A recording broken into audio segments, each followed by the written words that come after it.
Hello viewers, నా పేరు ప్రవీణ్. నేను డిజిటల్ మార్కెటర్. మా కంపెనీ పేరు ఎడ్జ్ సొల్యూషన్స్. మేము online digital marketing training provide చేస్తాము, మీకు అర్థమయ్యే తెలుగు లాంగ్వేజ్లో అండ్ ఇంగ్లీష్లో కూడా. సో ఒకవేళ మీరు డిజిటల్ మార్కెటింగ్ నేర్చుకోవాలనుకుంటే మీరు మమ్మల్ని కాంటాక్ట్ చేయొచ్చు. అదేవిధంగా డిజిటల్ మార్కెటింగ్లో ఎటువంటి కాన్సెప్ట్స్ ఉన్నాయో మీకు నేను ఇంట్రొడక్షన్ అనేది ప్రొవైడ్ చేశాను. నా ప్రీవియస్ వీడియోస్ మీరు చెక్ చేయొచ్చు. ఆన్ గోయింగ్ కూడా కొన్ని వీడియోస్ రిలీజ్ చేస్తాను. దాంట్లో మీకు కంప్లీట్ ఇంట్రొడక్షన్ ఉంటుంది.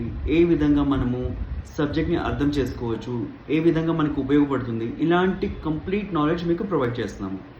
సో బేసికలీ డిజిటల్ మార్కెటింగ్ అనేది కరోనా తర్వాత చాలా కంపెనీస్ ప్రిఫర్ చేస్తున్నాయి.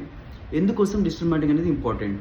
పాయింట్ నెంబర్ 1 ఏంటంటే, కరోనా తర్వాత ఒక షాప్కి వెళ్ళి కొనాలంటే చాలామంది భయపడుతున్నారు, రైట్? ఎందుకంటే వాళ్ళకి హెల్త్ రీజన్స్ ఉంటాయి. సో అదేవిధంగా ఆన్లైన్లో షాపింగ్ అనేది చాలా ఫేమస్ అయిపోయింది. ట్రాఫిక్లో ఎవరు వెళ్ళి షాపింగ్ చేస్తారు? మనం ఇళ్లలోనే కూర్చొని